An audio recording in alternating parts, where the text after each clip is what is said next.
Benar? Bismillahirrahmanirrahim. Assalamualaikum warahmatullahi wabarakatuh. Pertama, saya akan jazakumullah jazakallah kepada semua yang hadir untuk menjayakan majlis saya Aidilfitri Dewan Muslimat PAS Negeri Terengganu pada 7 April 2026.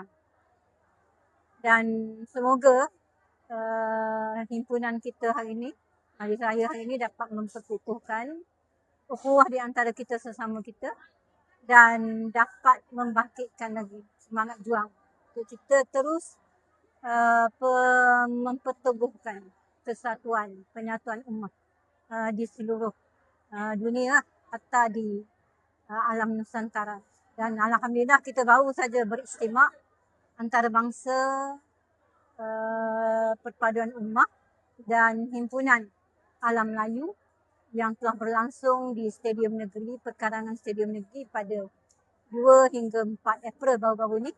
Dan pada saya lah, sebenarnya program yang istimewa baru-baru ini sebenarnya suatu program yang berjaya mengumpulkan seluruh kepimpinan dan juga masyarakat Melayu.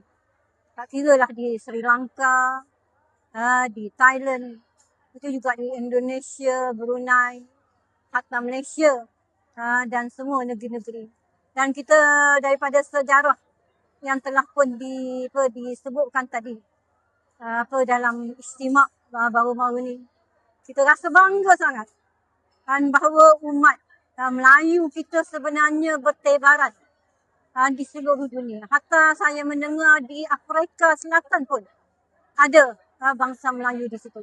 Jadi ini menjadikan kita ni sebagai orang-orang yang bertanggungjawab, insyaAllah, untuk kembali menyatukan balik orang Melayu yang menjadi sejarah peradaban yang memang hebat, kerana dengan penyatuan umat, dengan penyatuan akidah, dapat memperteguhkan kita, dapat merapatkan kita dan dapat menyatukan kita dalam perjuangan Islam. Hatta sekarang ni kita harap orang-orang muda yang ada pada hari ni, kita kena semak balik, kita kena kaji balik maknanya sejarah orang Melayu yang walaupun sebenarnya bagi perhimpunan tu sebenarnya kita dah buka dah. Bagi istimak baru ni kita telah membuka suatu lambaran bahawa orang Melayu ni hebat, dan generasi muda sekarang ni kita harap supaya mereka yang sebenarnya tidak berada pada masa dulu, tetapi mereka mestilah ambil itu sebagai suatu semangat, suatu perangsang untuk kita cedok balik, untuk kita kumpul balik orang Melayu yang ada di semua, di Nusantara dan di seluruh dunia ni, untuk kita satukan balik di atas nama perjuangan Islam. Perjuangan Islam yang memperjuangkan satu akidah, satu perjuangan, dan inilah yang akan membawa kepada penyatuan ummah di seluruh dunia, dan insya-Allah ianya akan membangkitkan semangat juang kepada kita untuk kita meninggikan agama Allah Subhanahu Wa Taala. Kita mengembalikan balik kedaulatan Islam sebagai kepimpinan yang ada di Nusantara dan juga di seluruh dunia, insya-Allah.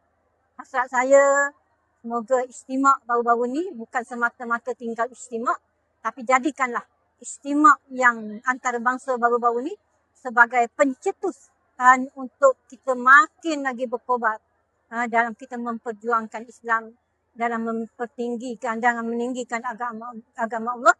Dan saya juga menyeru kepada semua wanita-wanita Melayu, wanita-wanita Islam, untuk kita kembali menyatukan Islam, insya-Allah, dan kita perkukuhkan, kita perkuatkan, kita satu padukan bahawa dengan Islam maknanya negara dunia ini akan jadi makmur, yang akan jadi harmoni, tanpa ada penindasan, tanpa ada tekanan, tanpa ada maknanya bimbang negara-negara kuasa barat ataupun negara-negara kufur akan menjadikan kita sebagai alat untuk kita melaksanakan agenda mereka.